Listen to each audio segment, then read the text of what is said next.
Hello everyone, ಎಲ್ಲರಿಗೂ ನಮಸ್ಕಾರ. Welcome to Udan Deepak YouTube channel and I am Deepak from Udan Deepak Academy, Hubballi. So let us now begin with most important ಏನು ಹೇಳ್ರಿ first language Kannada. I will be discussing the first language Kannada, the model question paper 1 2025-26 ಮಾದರಿ ಪ್ರಶ್ನೆ ಪತ್ರಿಕೆ 1ರ ಎಲ್ಲ ಪ್ರಶ್ನೆ ಉತ್ತರಗಳು, all the key answers in detail I will be explaining now. ಎಲ್ಲರೂ ಏನೇನು ಹೇಳ್ತೇನೆ ಪೆನ್ ತಗೊಂಡು ಬುಕ್ ತಗೊಂಡು ಬರ್ಕೊಂಡು ಪ್ರಾಕ್ಟೀಸ್ ಮಾಡ್ರಿ. ಓಕೆ, ಸೊ ನಾವು let us move on to what discussion of the key answers. Total Kannada 3 ತಾಸಲ್ಲಿ ನೀವು 45 ಪ್ರಶ್ನೆಗಳನ್ನು ಬರೀಬೇಕು. ಯು ಶುಡ್ ರೈಟ್ 45 ಪ್ರಶ್ನೆಗಳನ್ನು ಆ್ಯಂಡ್ 100 ಅಂಕಿಗಳಿಗೆ ನೀವು ಬರೀತೀರಿ. ಸೊ ಟೈಮ್ ಭಾಳ ಬೇಕು ಆ್ಯಂಡ್ ಪಟಾಪಟ ಆನ್ಸರ್ಸನ್ನು ಬರೀಬೇಕು. ಈಗ we will be starting with what the right answer. Okay, so first one answer ಯಾವ ಬರ್ತೈತೆ ಅಂತ ಕಮೆಂಟ್ ಸೆಕ್ಷನ್ ಅಲ್ಲಿ ಹಾಕಿ. So the question here is what the question here is ವರ್ಗೀಯ ವ್ಯಂಜನದ ಪಂಚಮಾಕ್ಷರಗಳಿಗೆ ಸೊ ವರ್ಗೀಯ ವ್ಯಂಜನದ ಪಂಚಮಾಕ್ಷರ. ಸೊ 5 ಅಕ್ಷರಗಳದಾವು. ಯಾವ್ಯಾವ ಹೇಳ್ರಿ ಅವಕ್ಕೆ ನಾವು ಏನಂತ ಹೇಳ್ತೀವಿ? Tell me. ಅನುನಾಸಿಕಗಳು, ಮಹಾಪ್ರಾಣಾಕ್ಷರಗಳು, ಅಲ್ಪ ಪ್ರಾಣಾಕ್ಷರಗಳು, ಯೋಗವಾಹಗಳು, ವರ್ಗೀಯ ವ್ಯಂಜನದ ಪಂಚಮಾಕ್ಷರಗಳಿವು. So the right answer for this is what? ಅನುನಾಸಿಕಗಳು. ಸೊ ಫಸ್ಟ್ ಒನ್ ಆನ್ಸರ್ ಏನು ಬರ್ತೈತೆ ಹೇಳಿ? ಎ ಅನುನಾಸಿಕಗಳು ಅಂತ ಹೇಳಿ ನೀವು ಬರಿಬೇಕು. ಸೊ ತಿಳಿತು. ಫಸ್ಟ್ ಒನ್ ಏನು ಬರ್ತೈತೆ ಹೇಳ್ರಿ? ಅನುನಾಸಿಕಗಳು. ದೆನ್ ಮಾತಂತು ಪದವು ಈ ಸಂಧಿಗೆ ಸೇರಿದೆ. ಸೊ ಯಾವ ಸಂಧಿಗೆ ಸೇರಿದೆ ಹೇಳ್ರಿ? ಸೊ ಸೆಕೆಂಡ್ ಒನ್ ಆಗಮ ಸಂಧಿ, ಎಣ ಸಂಧಿ, ವೃದ್ಧಿ ಸಂಧಿ, ಲೋಪ ಸಂಧಿ. So right answer for this is, so let me know, ಮಾತಂತು. ಸೊ ಮಾತು ಪ್ಲಸ್ ಅಂತು, ಮಾತ್ ಅಂತು. So the right answer is ಎಣ ಸಂಧಿ, B for right answer. Okay, ತಿಳಿದಾ? ನೆಕ್ಸ್ಟ್ ಮುಂದಿನ ಪ್ರಶ್ನೆಗೆ ಹೋಗೋಣ. ಒಂದು ಪೂರ್ಣ ಕ್ರಿಯಾಪದದೊಂದಿಗೆ ಸ್ವತಂತ್ರವಾಗಿರುವ ವಾಕ್ಯ. ಸೊ ಒಂದು ಪೂರ್ಣ ಕ್ರಿಯಾಪದ ಏನೈತೆ ಹೇಳಿ? ಸ್ವತಂತ್ರವಾಗಿರುವ ವಾಕ್ಯ, ಸಂಯುಕ್ತ ವಾಕ್ಯ, ಸಂಯೋಜಿತ ವಾಕ್ಯ, ಸಾಮಾನ್ಯ ವಾಕ್ಯ, ಮಿಶ್ರ ವಾಕ್ಯ. The right answer is what? ಸಾಮಾನ್ಯ ವಾಕ್ಯ. ಅದು ಏನೈತೆ ಹೇಳಿ? ಒಂದು ಪೂರ್ಣ ಕ್ರಿಯಾಪದದೊಂದಿಗೆ ಏನಾಗಿದೆ? ಅದು ಸ್ವತಂತ್ರವಾಗಿ ಬಂದಿರುವ ವಾಕ್ಯ. So the right answer is what? ಸಾಮಾನ್ಯ ವಾಕ್ಯ. Okay, coming to the next one ನಾವು. ಕ್ರಿಯಾಪದದ ಮೂಲ ರೂಪ ಎಲ್ಲರಿಗೂ ಗೊತ್ತಿದ್ದಂತಹ ಆನ್ಸರ್ ಇದು. ಕ್ರಿಯಾಪದದ ಮೂಲ ರೂಪ ಯಾವ್ದು ಹೇಳ್ರಿ? ಧಾತು. ಸೊ ನಿಮ್ಗೆ ಗೊತ್ತೈತಿ ಕ್ರಿಯಾಪದದ ಮೂಲ ರೂಪ ಏನು? ಧಾತು. ಇದೆಲ್ಲರೂ ನೆನಪಿಡ್ಕೊಳ್ಳೇಬೇಕು. ಎಲ್ಲ ಪ್ರಶ್ನೆ ಪತ್ರಿಕೆಯಲ್ಲಿ ಬಂದಂಥ ಪ್ರಶ್ನೆ ಇದು. ಕ್ರಿಯಾಪದದ ಮೂಲ ರೂಪ ಏನು ಹೇಳ್ರಿ? ಧಾತು. ದೆನ್ ಲೋಕದೊಳು ಎಂಬ ಪದದಲ್ಲಿರುವ ವಿಭಕ್ತಿ ಪ್ರತ್ಯಯ. ಸೊ ಪ್ರಥಮ ಉ, ದ್ವಿತೀಯ ಅನ್ನು, ತೃತೀಯ ಇಂದ. ಸೊ ನನಗೆ ಹೇಳ್ರಿ which one is the right answer here? So ಸಪ್ತಮಿ, ಪ್ರಥಮ ಉ, ದ್ವಿತೀಯ ಅನ್ನು, ತೃತೀಯ ಇಂದ.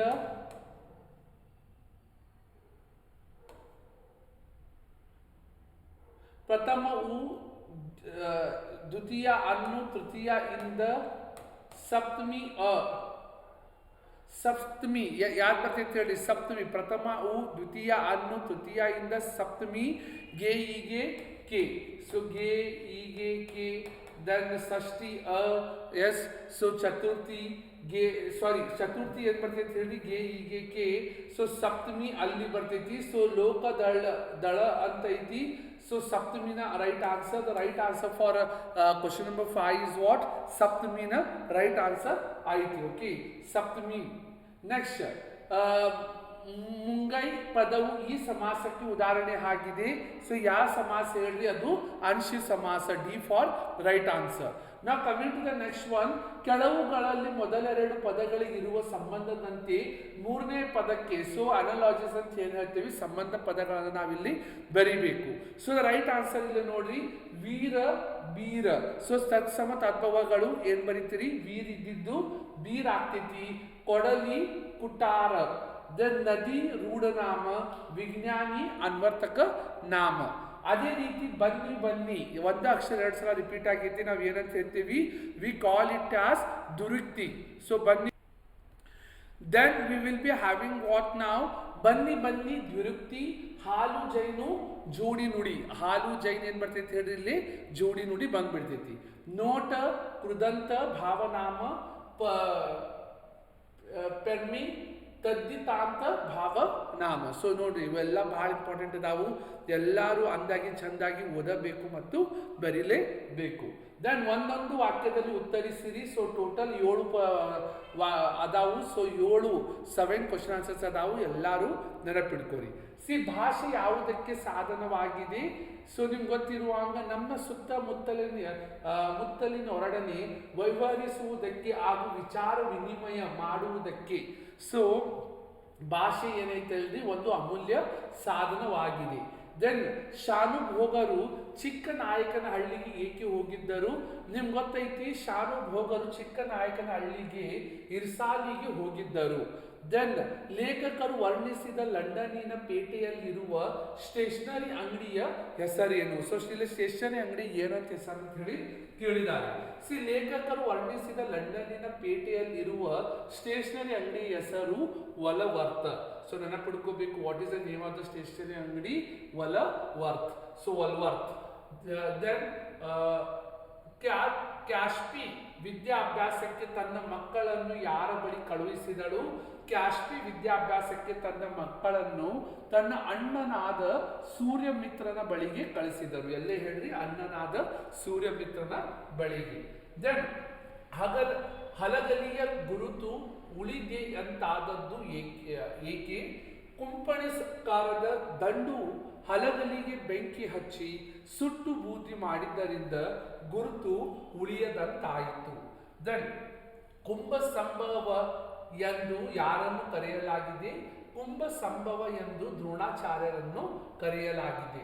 ಪುಟ್ಟಪೊರಿ ಏನು ಮಾಡುತ್ತಿದ್ದಾಳೆ? ಪುಟ್ಟಪೊರಿ ಹೊರಗೆ ಮುಸುರಿ ತಿಕ್ಕುತ್ತಿದ್ದಾಳೆ. ಓಕೆ, ಮುಸುರಿ ಏನೈತ್ರಿ, ತಿಕ್ಕಕತ್ತಾಳವಳು. ದೆನ್ ಈಗೆಲ್ಲ 3-4 ವಾಕ್ಯದ ಪ್ರಶ್ನೋತ್ತರಗಳನ್ನು ಬಹಳ ಇಂಪಾರ್ಟೆಂಟ್ ಅದಾವು, ಎಲ್ಲರೂ ಓದಲೇಬೇಕಾಗಿದೆ. ಓಕೆ, ಸೊ ಇಲ್ಲಿ ನೋಡ್ರಿ, ವೈವಾಹಾರಿಕ ಮತ್ತು ಗ್ರಾಂಥಿಕ ಭಾಷೆಯ ಲಕ್ಷಣಗಳು ಯಾವ್ಯಾವು?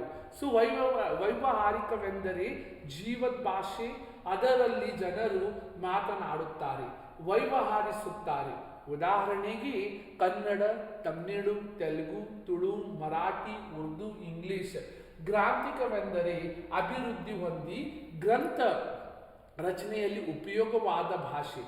ಉದಾಹರಣೆಗೆ ಸಂಸ್ಕೃತ, ಕನ್ನಡ, ಇಂಗ್ಲಿಷ್, ಪಾಳಿ ಇತ್ಯಾದಿ. ಎಲ್ಲ ವ್ಯಾವಹಾರಿಕ ಭಾಷೆಗಳು ಗ್ರಾಂಥಿಕವಾಗಬೇಕಿಲ್ಲ. ತುಳು ಒಂದು ಸುಂದರ ವ್ಯಾವಹಾರಿಕ ಭಾಷೆ, ಆದರೆ ಅದು ಗ್ರಾಂಥಿಕ ಭಾಷೆ ಅಲ್ಲ. ನೋಡಿ, ತುಳು ಏನೈತಿ, ಗ್ರಾಂಥಿಕ ಸ್ಕ್ರಿಪ್ಟ್ ಲಿಟ್ರೇಚರ್ ಏನು ಇಲ್ಲ. ಓಕೆ, ಸೊ ಹಾಗೆ ಎಲ್ಲ ಗ್ರಾಂಥಿಕ ಭಾಷೆಗಳು ಇಂದು ವ್ಯಾವಹಾರಿಕವಾಗಿ ಇರುವುದಿಲ್ಲ. ದೇವ ಭಾಷೆ ಎನ್ನಿಸಿಕೊಂಡ ಸಂಸ್ಕೃತ ಸರ್ವ ಸಂಪನ್ನತೆಯಿಂದ ಕೂಡಿದ ಗ್ರಾಂಥಿಕ ಭಾಷೆಯಾಗಿದೆ. ಆದರೆ ಇಂದು ಯಾವೊಂದು ಪ್ರದೇಶದಲ್ಲಿಯೂ ಅದು ವ್ಯಾವಹಾರಿಕ ಭಾಷೆ ಆಗಿರುವುದಿಲ್ಲ. Then next one, very important, ಇದು ಸೋಷಿಯಲ್ ಸೈನ್ಸಲ್ಲಿ ನಾಲ್ವಡಿ ಕೃಷ್ಣರಾಜ ಒಡೆಯರ್ ಬಗ್ಗೆ ಕೇಳಿಬಿಟ್ಟಿದ್ದಾರೆ. ಸೊ ಎಲ್ಲ ಪ್ರಶ್ನೆ ಪತ್ರಿಕೆಯಲ್ಲಿ ಬಂದ್ಬಿಟ್ಟಿದೆ, ನೀವು ಫಿಕ್ಸ್ ಬರೀತೀರಿ. ಓಕೆ, ನಾಲ್ವಡಿ ಕೃಷ್ಣರಾಜ ಒಡೆಯರ ಕಾಲದಲ್ಲಿ ಕಾರ್ಯರೂಪಕ್ಕೆ ಬಂದ ನೀರಾವರಿ ಯೋಜನೆಗಳು ಯಾವ್ಯಾವು? ಸೊ ಯಾವ್ಯಾವ ನೀರಾವರಿ ಯೋಜನೆಗಳು ಬಂದ ನೋಡಿ ಇಲ್ಲಿ. ನಾಲ್ವಡಿ ಕೃಷ್ಣರಾಜ ಒಡೆಯರ ಕಾಲದಲ್ಲಿ 1900ರಲ್ಲಿ ಶಿವನ ಸಮುದ್ರ ಬಳಿ ಕಾವೇರಿ ನದಿ ನೀರಿನಿಂದ ಪ್ರಾರಂಭಿಸಿದ ಶಿವನ ಸಮುದ್ರ ಜಲವಿದ್ಯುತ್ ಯೋಜನೆ, 1907ರಲ್ಲಿ ವಾಣಿ ವಿಲಾಸ ಸಾಗರ ಅಣೆಕಟ್ಟು ಮಾರಿಕಣಿವೆ ಮತ್ತು 1911ರಲ್ಲಿ ಕಾವೇರಿ ನದಿಗೆ ಅಡ್ಡಲಾಗಿ ಕನ್ನಂಬಾಡಿ ಕೃಷ್ಣರಾಜ ಸಾಗರ ಅಣೆಕಟ್ಟು ನಿರ್ಮಾಣ ಮುಂತಾದ ವಿದ್ಯುತ್ ಮತ್ತು ನೀರಾವರಿ ಯೋಜನೆಗಳು ಕಾರ್ಯರೂಪಕ್ಕೆ ಬಂದವು. ಓಕೆ, ದೆನ್ ಲಂಡನ್ನಿನ ಹೆಣ್ಣು ಮಕ್ಕಳು ಯಾವ ಯಾವ ಕೆಲಸದಲ್ಲಿ ನಿಯುಕ್ತರಾಗಿರುತ್ತಾರೆ? ಲಂಡನ್ನಿನ ಹೆಣ್ಣು ಮಕ್ಕಳು ಉಪಹಾರ ಗೃಹಗಳಲ್ಲಿ, ಮಾಣಿಗಳಾಗಿ, ದೊಡ್ಡ ದೊಡ್ಡ ಅಂಗಡಿಗಳಲ್ಲಿ ಟೈಪಿಸ್ಟ್ ಆಗಿ, ಟೈಪಿಸ್ಟ್ ಆಗಿ, ಕೂನರಾಗಿ, ಗುಮಾಸ್ತರು ಹಾಗೂ ಸಿನಿಮಾ ಗೃಹದಲ್ಲಿ ಪ್ರೇಕ್ಷಕರಾಗಿ ಜಾಗವನ್ನು ಹುಡುಕಿಕೊಡುವ ಕೆಲಸದಲ್ಲಿ ನಿಯುಕ್ತರಾಗಿರುತ್ತಾರೆ. ಸೂರ್ಯಮಿತ್ರನು ಮಾವನೆಂದು ತಿಳಿದಾಗ ವಾಯುಭೂತಿಯ ಪ್ರತಿಕ್ರಿಯೆ ಹೇಗಿತ್ತು. ಸೊ ಇವೆಲ್ಲ ನೋಡಬೇಕು. See you can see the question here, question number 21 ಹಿಂಗೆ ಬರಿಬೇಕಾಗ್ತೈತಿ. ಆ್ಯಂಡ್ ವೆರಿ ಇಂಪಾರ್ಟೆಂಟ್ ಕ್ವಶನ್ ಇದು. ದೆನ್ ಹೊಸಲಾಗದ ಹಸು ಮಕ್ಕಳನ್ನು ಹಕ್ಕಿ ಹೇಗೆ ಹರಿಸಿದೆ. ಸೊ ಹೊಸಗಾಲದ ಹಸು ಮಕ್ಕಳನ್ನು ಹಕ್ಕಿ ಹೇಗೆ ಹರಸಿದೆ. So you can see the answer here. So ಇವೆಲ್ಲ ನಿಮ್ಮ ಸ್ವಂತ ವಾಕ್ಯದಲ್ಲಿ ಓದಿ ಬರೀಲಿಕ್ಕೆ ನೀವು ಕಲಿಬೇಕು. ಓಕೆ, ಭಾಳ ಅಂದ್ರೆ ಭಾಳ ಇಂಪಾರ್ಟೆಂಟ್ ಇದು. ಸೊ ಎಲ್ಲರೂ ಬರಿತೀರಿ. ನೆಕ್ಸ್ಟ್, ಹಲಗಲಿಗೆ ದಂಡು ಬರಲು ಕಾರಣವೇನು. ಸೊ ನಿಮ್ಗೆ ಗೊತ್ತೈತಿ, ಹಲಗಲಿಯ ಬೇಡರು ಕುಂಪಣಿ ಸರ್ಕಾರ ಹೊರಡಿಸಿದ್ದ ನಿಶಸ್ತ್ರೀಕರಣ ಅಂದ್ರೆ ಸಶಸ್ತ್ರ, ಯಾರು ಏನೈತಿ ಶಸ್ತ್ರಗಳನ್ನು ವೆಪನ್ಸ್ಗಳನ್ನು ಏನೈತಿ ಬಂದೂಕು ಅವೆಲ್ಲ ಇಡ್ಕೋಬಾರ್ದು ಆದೇಶವನ್ನು ವಿರೋಧಿಸಿ ತಮ್ಮಲ್ಲಿರುವ ಆಯುಧಗಳನ್ನು ಕೊಡಲು ಒಪ್ಪದೆ ದಂಗೆ ಎದ್ದು ಮುಂಗಾರಿನ ಸಿಡಿಲು ಸಿಡಿಯುವ ಹಾಗೆ ಗುಂಡು ಹೊಡೆದರು. ಇದರಿಂದ ಬ್ರಿಟಿಷ್ ಸೈನಿಕರು ದಂಗು ಹಿಡಿದು ದೂರ ಸರಿದು ನಿಂತರು. ಆಗ ಇನ್ನೂ ಹೆಚ್ಚಿನ ದಂಡು ಬರಲಿ ಎಂದು ಸಾಹೇಬ್ JB ಸೆಟನ್ಕರ್ ಪತ್ರ ಬರೆದು ತನ್ನ ಮೇಲಿನ ಅಧಿಕಾರಿಗೆ ಕಳುಹಿಸಿದನು. ಆಗ ದಂಡು ತಯಾರಾಗಿ ಹಲಗಲಿಗೆ ಬಂತು. ದೆನ್ ಭಗತ್ ಸಿಂಗ್ ತಾಯಿಯ ಕಣ್ಣುಗಳಿಂದ ನೀರು ಧಾರಾಕಾರವಾಗಿ ಹರಿಯಲು ಕಾರಣವೇನು. ಸೊ ಭಗತ್ ಸಿಂಗನ ತಾಯಿಯ ಕಣ್ಣುಗಳಿಂದ ಎದಕ್ ಬಂತ್ರಿ. ನಿಮ್ಗೆ ಗೊತ್ತೈತಿ, ಎಲ್ಲ ಮಕ್ಕಳು ಸಂಜೆ ಶಾಲೆಯಿಂದ ಮನೆಗೆ ಬಂದಿದ್ದರು, ಆದರೆ ಬಾಲಕ ಭಗತ್ ಸಿಂಗ್ ಮಾತ್ರ ಮನೆಗೆ ಬಂದಿರಲಿಲ್ಲ. ಅವನ ತಂದೆ ತಾಯಿಯರಿಗೆ ಕುಟುಂಬದ ಇತರ ಸದಸ್ಯರಿಗೆ ಬಹಳ ಆತಂಕವಾಗಿತ್ತು. ಸಂಜೆ ತಡವಾಗಿ ಬಾಲಕ ಮನೆ ಒಳಕ್ಕೆ ಕಾಲಿಟ್ಟ. ವೀರಾಜಿ ಬಂದ ಎಂದು ಅವನ ತಂಗಿ ಕೂಗಿಕೊಂಡಳು. ಕತ್ತಲಾದರೂ ಮನೆಗೆ ಬಾರದಿದ್ದನ್ನು ಕಂಡು ಆತಂಕಗೊಂಡಿದ್ದ ಅವನ ತಾಯಿ ಓಡಿ ಬಂದು ಬಾಲಕನನ್ನು ಬಿಗಿಯಾಗಿ ಅಪ್ಪಿದಳು. ಮಗನನ್ನು ಕಂಡ ತಾಯಿಯ ಕಣ್ಣುಗಳಿಂದ ನೀರು ಧಾರಾಕಾರವಾಗಿ ಹರಿಯತೊಡಗಿತು. ಸೊ ಅವ್ರಿಗೆ ಏನಾಗ್ತಿತ್ತು ಹೇಳಿ, ಮಗನ ಕಂಡು ಧಾರಾಕಾರವಾಗಿ ನೀರ ಬೀಳಾಕತ್ತಿತ್ತು. ವಿವೇಕಾನಂದರ ದೃಷ್ಟಿಯಲ್ಲಿ ದೇಶದ ಪ್ರಗತಿ ಹೇಗೆ ಸ್ಥಿರವಾಗುವುದು. ದೇಶ ಭಾಷೆಯಲ್ಲಿ ಜನರಿಗೆ ಭಾವನೆಗಳನ್ನು ನೀಡಬೇಕು ಅಂದಾಗ ಅವರು ವಿಷಯ ಗ್ರಹಣ ಮಾಡಿಕೊಳ್ಳುವರು. ಇದರ ಜೊತೆಯಲ್ಲಿ ಅವರಿಗೆ ಮತ್ತೊಂದು ಅವಶ್ಯಕತೆ ಇದೆ, ಅದು ಸಂಸ್ಕೃತಿ. ಅವರಿಗೆ ಈ ಸಂಸ್ಕೃತಿಯನ್ನು ಕೊಟ್ಟಾಗ ದೇಶದ ಪ್ರಗತಿ ಸ್ಥಿರವಾಗುವುದು. ದೆನ್ ಭಗವಂತನಲ್ಲಿ ಶರಣಾಗುವ ಭಾವ ಅಕ್ಕ ಮಹಾದೇವಿಯ ವಚನದಲ್ಲಿ ಹೇಗೆ ವ್ಯಕ್ತಗೊಂಡಿದೆ. ಸೊ ಅಕ್ಕ ಮಹಾದೇವಿಯ ವಚನ ಆ್ಯಂಡ್ ಅವರ ಅಂಕಿತ ನಾಮ ಯಾವ್ದು ಹೇಳಿ, ಚನ್ನಮಲ್ಲಿಕಾರ್ಜುನ. ಭಾಳ ಇಂಪಾರ್ಟೆಂಟ್ ಐತಿ, ಎಲ್ಲರೂ ಅದು ತಪ್ಪದೇ ಓದಬೇಕು. ದೆನ್ ಪೈಗಳ ತಮ್ಮನ ನೂಲು ಮದುವೆಯ ಸಿದ್ಧತೆ ಹೇಗೆ ನಡೆಯುತ್ತಿತ್ತು. ಪೈಗಳ ತಮ್ಮನ ನೂಲು ಮದುವೆಯ ದಿನ ಅಂಗಳದಲ್ಲಿ ಒಂದು ಕಡೆಯಲ್ಲಿ ಲಡ್ಡುಗೆಗಳನ್ನು ಕಟ್ಟುತ್ತಿದ್ದರು, ಮತ್ತೊಂದು ಕಡೆ ಮಂಡಿಗೆಗಳನ್ನು ಮಡುಚುತ್ತಿದ್ದರು, ಬೇರೆ ಒಂದು ಕಡೆ ಸೇವಿಗೆಯನ್ನು ಒತ್ತುತ್ತಿದ್ದರು. ಹೀಗೆ ಇನ್ನು ಮುಂತಾದ ಸಿದ್ಧತೆಗಳಾಗುತ್ತಿದ್ದವು. ದೆನ್ ನಿಮ್ಗೆ ಗೊತ್ತೈತಿ, ಜನ್ಮಸ್ಥಳ, ಕವಿ ಪರಿಚಯ ಮತ್ತು ಲೇಖಕರ ಪರಿಚಯ ಭಾಳ ಇಂಪಾರ್ಟೆಂಟ್ ಇದು. ಸೊ ದೇವನೂರು ಮಹಾದೇವ್. ಸೊ ನಿಮ್ಗೆ ಗೊತ್ತೈತಿ, ದೇವನೂರು ಮಹಾದೇವ್ 1948ರಲ್ಲಿ ಮೈಸೂರು ಜಿಲ್ಲೆ ನಂಜನಗೂಡು ತಾಲೂಕಿನ ದೇವನೂರು ಎಂಬ ಊರಿನಲ್ಲಿ ಜನಿಸಿದರು. 2 ನೆನಪಿಡ್ಕೋಬೇಕು ಕೃತಿಗಳು ಯಾವ್ಯಾವ ಹೇಳ್ರಿ. ಎದೆಗೆ ಬಿದ್ದ ಅಕ್ಷರ, ಕುಸುಮಬಾಲೆ, ದ್ಯಾವನೂರು, ಒಡಲಾಳ, ಗಾಂಧಿ ಮತ್ತು ಮಾವು. ದೆನ್ ಇವರು ಕುಸುಮಮಾಲೆ ಕಾದಂಬರಿಗೆ ಕೇಂದ್ರ ಸಾಹಿತ್ಯ ಅಕಾಡೆಮಿ ಪ್ರಶಸ್ತಿ, ಒಡಲಾಳ ಕೃತಿಗೆ ಭಾರತೀಯ ಭಾಷಾ ಪರಿಷತ್ ಪ್ರಶಸ್ತಿ, ಕರ್ನಾಟಕ ರಾಜ್ಯೋತ್ಸವ ಪ್ರಶಸ್ತಿ ಅವರಿಗೆ ಬಂದಿದೆ.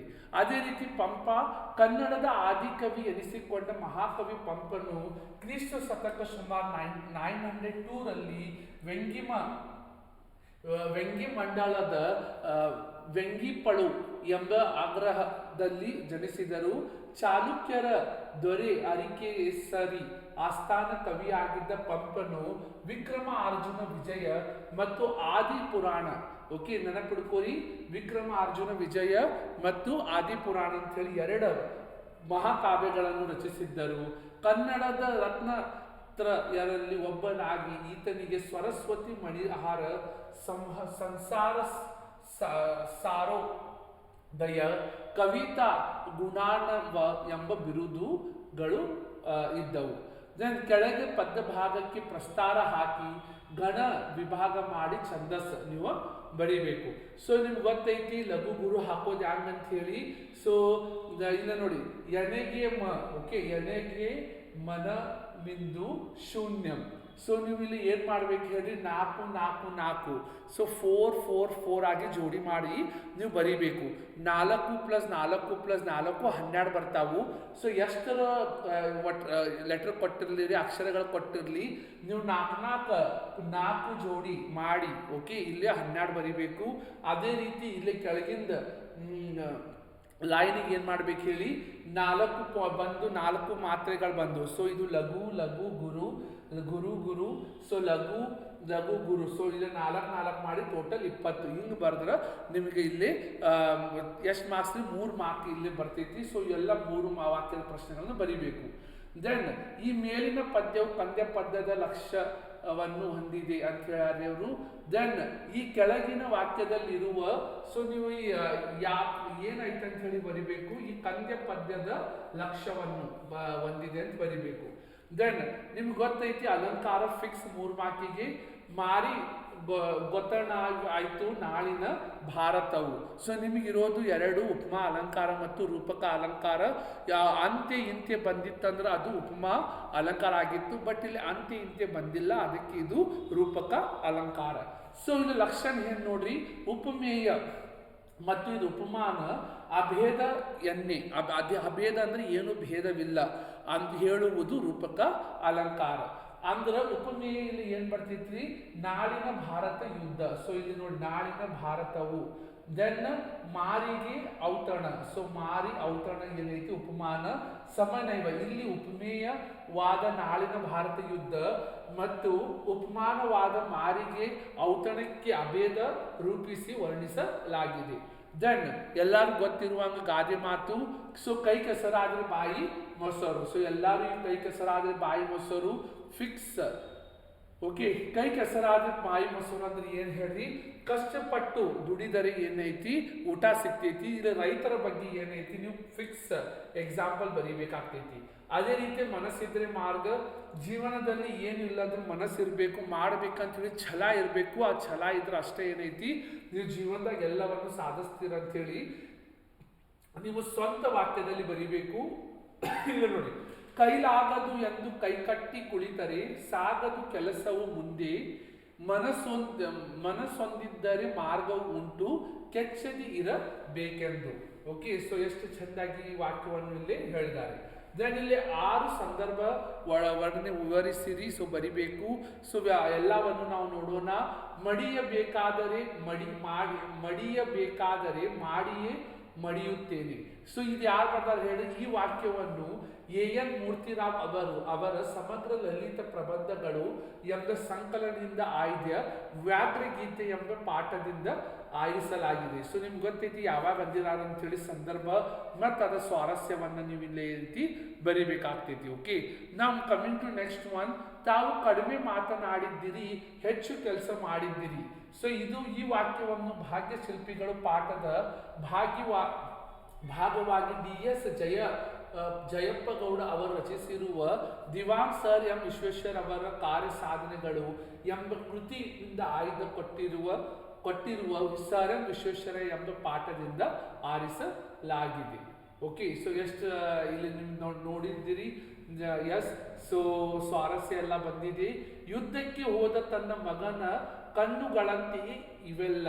ಸೊ ಈ ವಾಕ್ಯವನ್ನು ಶ್ರೀಮತಿ ಸಾರಾ ಅಬುಬಕ್ಕರ್ ಅವರ ಚಪ್ಪಲಿಗಳು ಕಥಾ ಸಂಕಲನದಿಂದ ಆಯ್ದ ಯುದ್ಧ ಎಂಬ ಪಾಠದಿಂದ ಆರಿಸಲಾಗಿದೆ. ಸೊ ಇವೆಲ್ಲ ನೀವು ನೋಡ್ಕೋಬೇಕು, ಸಂದರ್ಭ ಮತ್ತು ಅದರ ಸ್ವಾರಸ್ಯ ಏನೈತಿ ಇಲ್ಲಿ ನೀವು ನೋಡ್ಕೊಂಡು ಓದಬೇಕು. ದೆನ್ ಚಲಿಸಿ ಮುಳುಗಿಸಿ ಖಂಡಗಳ ಈ ವಾಕ್ಯವನ್ನು ದ.ರಾ. ಬೇಂದ್ರೆ ವಿರಚಿತ ಗರಿ ಕವನ ಸಂಕಲನದಿಂದ ಆಯ್ದ ಹಕ್ಕಿ ಹಾರುತ್ತಿದೆ ನೋಡಿದಿರ. ಸೊ 3 ಪದ್ಯದಿಂದ ಮತ್ತು 3 ಪಾಠದಿಂದ ಏನೈತಿ ಇಲ್ಲಿ ಬರ್ತಾವು. ಓಕೆ, ಸೊ ಇಲ್ಲಿ ಸಂದರ್ಭ ನೋಡಬೇಕು ಮತ್ತು ಸ್ವಾರಸ್ಯವನ್ನು ನೋಡಬೇಕು. ದೆನ್ ದಿನಪಸುತಂ ಕೊಲಿಸಿದ ನೆಲೆನೊಡನೆ ಮತ್ತೆ ಪುದುವಾದ ಪೆನಿ. Okay, very important again. So ನೀವು ಇದನ್ನು ಓದಿ ಎಕ್ಸಾಮ್ ಅಲ್ಲಿ ಬರಿಬೇಕು. ಹಕ್ಕಿಯ ಕೊರಲಿಂಪು ಹಸುರು ಈ ವಾಕ್ಯವನ್ನು ಕುವೆಂಪು ಅವರ ಪಕ್ಷಿ ಕಾಶಿ ಕವನ ಸಂಕಲನದಿಂದ ಆಯ್ದ ಹಸುರು ಎಂಬ ಪದ್ಯದಿಂದ ಆರಿಸಲಾಗಿದೆ. ಓಕೆ, ದೆನ್ ಪೋಯಂ ಫಿಕ್ಸ್ 4 ಮಾರ್ಕಿಗೆ ಕಲುಷಿತವಾದಿ. ಸೊ ಇಲ್ಲಿ ನೋಡ್ರಿ, ಮುಟ್ಟೋಣ ಅಂತ ಹೇಳಿ ಐತಿ. ಅದೇ ರೀತಿ ಮತಗಳೆಲ್ಲವೂ ಬಿತ್ತೋಣ. ಓಕೆ, ದೆನ್ ಈ ಪದ್ಯ ಭಾಗವನ್ನು ಓದಿ ಅರ್ಥ ಮಾಡಿಕೊಂಡು ನಿಮ್ಮ ಸಾರಾಂಶ ಬರಿಬೇಕು 4 ಮಾರ್ಕಿಗೆ. ಸೊ ಇಲ್ಲಿ ನೋಡ್ರಿ, ವೆರಿ ಇಂಪಾರ್ಟೆಂಟ್. ಮಾರಿ ಗೌತಣವಾಯಿತು ನಾಳಿನ ಭಾರತವು ಚತುರಂಗ ಬಲದಲ್ಲಿ, ಕೌರವನ ಋಣ ಹಿಂಗೆ ರಣದಲ್ಲಿ ಸುಬಟ ಕೋಟಿಯನ್ನು ತಿರಿಸಿಯೇ ಪತಿಯ ವಸ್ಕರಕ್ಕೆ ಶರೀರವನ್ನು ನೂಕುವೇನು ನಿನ್ನೆಯ ವೀರ ರೈವರ ನುಯಿಸೇನು ರಾಜೀವ ಸಕನಾಣಿ. ಈ ಪದ್ಯದಲ್ಲಿ ಕರ್ಣನ ಹೋರಾಟದ ನಡೆಯನ್ನು ಮತ್ತು ಮಹಾಭಾರತ ಕುರುಕ್ಷೇತ್ರ ಯುದ್ಧದ ಬಿಕರತೆಯನ್ನು ಕವಿ ಸ್ವಾರಸ್ಯಪೂರ್ಣವಾಗಿ ಹೇಳಿದ್ದಾರೆ. ದೆನ್ ಕೆಳಗಿನ ಪ್ರಶ್ನೆಗಳಿಗೆ 8-10 ವಾಕ್ಯದಲ್ಲಿ ಉತ್ತರಿಸಿ ಬರಿಬೇಕು. ನಂಬಿ ಕೆಟ್ಟವರಿಲ್ಲ ಎಂಬ ಮಾತು ಶಬರಿಯ ಪಾಲಿಗೆ ಹೇಗೆ ನಿಜವಾಯಿತು. So fix question again. ನೀವು ಇಲ್ಲಿ ನೋಡ್ಕೊಂಡು ಏನೈತಿ ಪಟ ಓದ್ಕೋಬೇಕು. ಅಥವಾ ಶಬರಿಯ ಚಿಂತೆ ಹಿಂಗಿ ಹೋದ ಸಂದರ್ಭ ಸ್ವಾರಸ್ಯವನ್ನು ವಿವರಿಸಿ ಬರೆಯಿರಿ.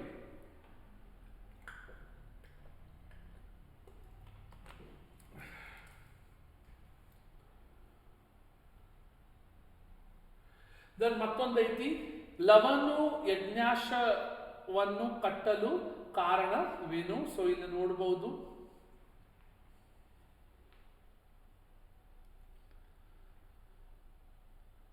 ಅಥವಾ ಲವನಲ್ಲಿದ್ದ ಕ್ಷಾತ್ರಗುಣ ವೀರಲವ ಪದ್ಯದಲ್ಲಿ ವ್ಯಕ್ತಗೊಂಡಿರುವುದನ್ನು ನಿಮ್ಮ ಮಾತುಗಳಲ್ಲಿ ನೀವು ಇಲ್ಲಿ ಬರಿಬೇಕು. ಅದೇ ರೀತಿ ಇದೆಲ್ಲ ಕಂಪ್ರೆನ್ಸಿವ್ ಪ್ಯಾಸೇಜ್ ಅಂತ ಏನು ಅಂತೀರಿ, ಗದ್ಯ ಭಾಗವನ್ನು ಓದಿ 2 ಪ್ರಶ್ನೆಗಳು ಕೇಳಿರ್ತಾರೆ. ಇವೆಲ್ಲ ನೋಡೋದ ಅವಶ್ಯಕತೆ ಇಲ್ಲ, ಬಿಕಾಸ್ ಎಕ್ಸಾಮಲ್ಲಿ ಯಾವ್ದು ಬರ್ತೈತಿ ಅದನ್ನು ನೋಡಿ ನೀವು ಇಲ್ಲಿ ಓದ್ಕೋಬೇಕಾಗ್ತೈತಿ. ಓಕೆ, ಸೊ ಐ ಹೋಪ್ ಎಲ್ಲರಿಗೂ ತಿಳಿಯಾಕತ್ತೈತಿ.